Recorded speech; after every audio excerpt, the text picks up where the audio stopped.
bw'olaba nga poliisi eraga obwa siriyasi ng'ekintu kyonna kiguddewo, oyinza okugamba nti ebintu bitambula bulungi nga bwe birina okubeera nga bitambula, ti nabo bagoberera amateeka era ssemateeka bamussaamu ekitiibwa. Naye emirundi mingi tulabye nga ssemateeka nabo bamubuusa amaaso ng'era beewaana n'okwewaana ng'abantu bagenze mu kkooti okubaako obwo obuwaayiro bwe bawakanya kati nga mu Public Order Management Act. Twalaba wano Enanga ng'agamba nti newankubadde kkooti esazeewo bwetyo naye tulina obuwaayiro bungi bwe tuyinza okusinziira kati nga section bweti awo tuyira tukinziira awo etteeka ne tubavunaana. Kale era mu mbeera bwetyo nga bwe twalabye omukulu Lushoke ng'agezaako okulaga nti Bobi Wine ne ttiimu ye bwe baali bava ku mukolo gwa Thanksgiving ebulindo bali baali mu bukyamu tebaali batambulira mu kibinja ekitakkirizibwa, era y'ensonga lwaki baakuba bubbomu oba ttiya gaasi mu bantu obwavaako kubeera nga afuna obuvune ku kugulu kugamba gabakola kyonna ng'oggyeko kiri ekyokuba nti nno baasooka gamba nti yaseerera buseerezi n'agwa. Naye Bobi Wine naye bw'atyo ategeezezza nga bw'atasobola kubeera ng'akola statement. Sigenda kukola statement ku nsonga eno, leka poliisi yo kennyini ekole omulimu gwayo kubanga abasajja baayo bamanyi abaakola kino ebamanyi butereevu.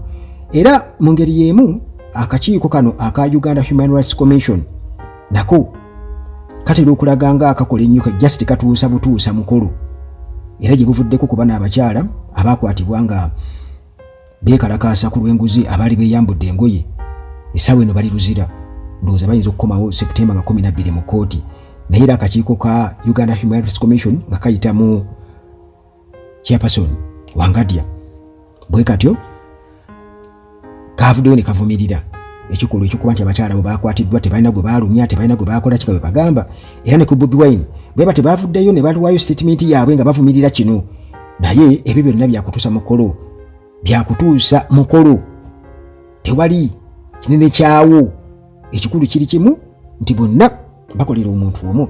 Tewerabira Haji Haruna omusomi w'edduwa musange ku lw'ejjinja wali e Bulumagi. Assalamu alaikum warahmatullahi wabarakatuh. Yenze Haji Haruna omusomi wa dduwa asangibwa ku w'ejjinja. Gwe wenna ng'oli eyo olina ebikusumbuwa, endwadde ezitategeerekeka, nkola ku nsonga z'amaka, ebyenfuna, mwabaagala okugenda emitala w'amayanja obigobako tebitambula. Gwe wenna ng'oli eyo okozesebwa amajjini, ensonga nja kugikolako. Oyo ye Haji Haruna omusomi w'edduwa. Munnange President w'ekibiina ki National Unity Platform Robert Kyagulanyi Ssentamu alayidde nti tagenda kuwuliriza kusaba kwa poliisi nti ajje arekodinge statement bajje bamubuuze kakati wakuluma okay kale bwe bakukuba wabuuka otya okubeera nti nno bwe bityo agambye sigenda kubeera nga mbikola kubanga jukira era basooka kola statement bagamba nti yaseeredde buseerezi n'agwa. Lwaki olubaali bakola statement bo gye batajje ku ye bw'ati abategeezeza n'agamba tagenda kubeera ng'akola statement egenda mu kubayambako mu kunoonyereza. Tewali kunoonyereza kwe bagenda kunoonyerezaako be bawoza investigating the circumstances that led to his injuries. Nedda agambye tagenda kubeera ng'ebyo abikola byakumala budde. Byonna ebyaliwo mu trading center ey'ebulindo wali mu Kira municipality wa Kiso district nga ba police officers beeyisa mu ngeri gy'oyinza okugamba nti etali ya buntu. Agambye baabiraba era bennyini bakole bukozi kunoonyereza okusinziira ku ebyo ebyaliwo, naye tagenda kumala biseera bye. Bino byonna yabyogedde nga ayogerako eri abawagizi ba National Unity Platform mu maka ge wali Emagere, era n'ategeeza nti tagenda kukwatagana na poliisi kubawa statement. Era agamba nti poliisi bwe beeyagala okunoonyereza yeenoonyerezeeko era ekwate abasajja baayo beemanyi obulungi abamutuusaako obulabe, kubanga ne gye buli eno teri n'omu ku abo yakwatiddwa nti baali badde babakutte dda, nti singa kibadde nti poliisi olwedde yakutte dda abasajja abo abalagajjalidde obulamu bw'abantu batako kasuka bubbomu obukebe bwa tiyaggaasi obwo bubbomu bwennyini obwo obuyinza okuvaako abantu okufa nga weebuuza poliisi lwaki ekasuka bubbomu obwo mu bantu, kubanga tulabye abaana wano ku yunivasite nga bubakutulako emikono. Tukirabye era tubirabye emirundi mingi nnyo. Ebyo tuyinza kugamba nti bya bulimba ngawwa, naye era Bobi Wine n'asambajja obulimba obwa Uganda Human Rights Commission nga bwe mbategeezezza nti Uganda Human Rights Commission eraga nnyo nti efaayo nnyo. Chairperson Mariam Wangadya mulungi nnyo mu kuvaayo amangu n'avumirira nga bwe yavumirira ekyabakyala bali, agamba bateebwe naye ng'ekikulu yatukakasa dda nti ye bamuwa buwi munnange ebyokwogera, era ne mu meetings ze batuulamu ez'akakiiko aga Uganda Human Rights Commission mubaamu n'abakutte basitoola ziseribwatula nga batudde nazo nga abalaba mukazi wattu talina kyakusalawo, era n'ebyagenda okugera babyeditinga bweditinzi ti yogera bino, bamugamba leeta ripooti gy'okoze tulabe, ne bagi editingamu awo ne bamuga kale yiiyo kati ng'alina kubeera ng'ate agirivayizinga alabe bye bakoze ki bye baggyemu ne bye baleseemu. Kati Bobi Wine agamba nti alimba tebannaba kubeera nga bamutuukirirako yadde n'akamu oba okumufunako statement yadde.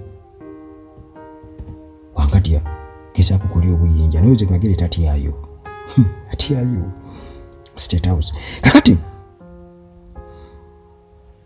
Bobi Wine agamba nti omulembe guno gwa Museveni ate guwa buwi bitiibwa na kuwaana abasirikale kati nga Frank Mwesigwa, Enoch Abaine n'abalala abeegumbulidde okubeera nga munnange batulugunya bannansi, bw'atyo n'akuba omulanga eri bannayuganda bonna okubeera nga bateekawo solida okuguguba nga basinziira ku ebyo ebyaliwo ebulindo. Bannabyabufuzi, bannaddiini, bannansi bwe batyo bagezezzaako okubeera nga bonna bayimusa amaloboozi gaabwe nga bavumirira okulinnyirira eddembe ly'obuntu entakera. Era Bobi Wine n'akakasa nti abo bonna abeenyigidde mu kikolwa ekyaliwo ebulindo ekyamuviirako okubeera nga akubwa okugulu n'atuuka ne mu ddwaliro, oba oliawo nti ebyabwatuka oba ebyamansuka ku bubbomu obwo obw'obukebe bwa tiyaggaasi bukyali ku teriiso oba mu miro, abantu tebakirowooza. Naye kale bagamba nti abasirikale abo bagenda kuwaabirwa nga bo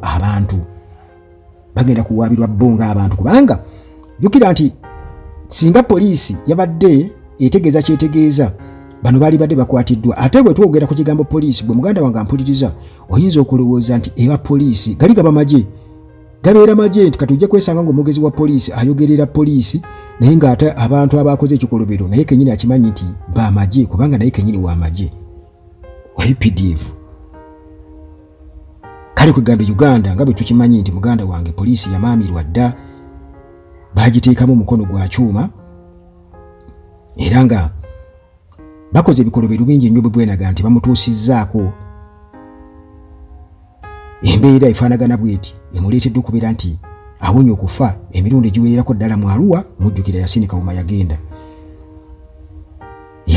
yali akolanga driver wa Bobi Wine mu kiseera ekyo, mu biseera ebyakalulu 2021 mwalaba akakebe ka tiyaggaasi era kabbomu akakakasukibwa nazimagi kasooka akubwe omumwa ne incidents endala nyingi nnyo Bobi Wine zayogerako. Amasasi gaakubwa butereevu mu motoka ye wano Ejjinja. Kale awonye incidents nyingi nnyo mwe yali badde oboolyawo afiira, era abantu nga bakiraba nti butereevu Bobi Wine bakyabuliddwa bubulwa wawe bamukubira nti mu Arua bagezaako nti kati omusajja kubira ddala awo we yali badde atudde era olina anasula n'akubaawo ebyembi nti ate driver we yali atuddewo. Bobi Wine bwe yajja yatula butuzi ku steering erya lera Bobi Wine okubamu Yasin Kawuma kati ewala wonna bageza kukuba nti bakiteekawo nti just essasi lyawunze oba stray bullet kugamba essasi erikubiddwa just nga ekigendererwa si kyakubeera nga likubaawo erikubye naye nereesa nga likubyawo n'akakebe kana katiya gaasi mu ngeri y'okuswala. Jjukira baali badde batubuulira bingi nnyo kuba babadde batandise nga tebamanyi nti abantu babadde balikodinze, abantu ne balikodinga era cameras Bobi Wine yagamba temuzijjangako bwe batu babadde bamaze okubeera nga babikwata.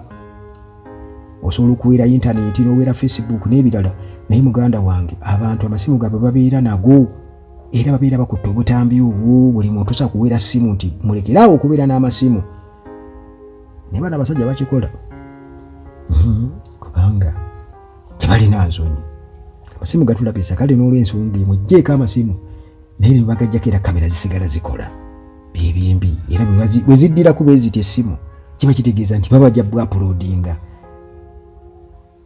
Waki tebabutwala mu nsi endala ate abantu balina intaneti endala kubanga VPN yajja n'ebirala era okukakkana ogenda okulaba muganda wange ng'ensi yonna etegedde kwegamba okulabisibwa tekugenda kukoma. Era guno omulembe muganda wange gwekokkola nti omulembe guno ogw'abavubuka bano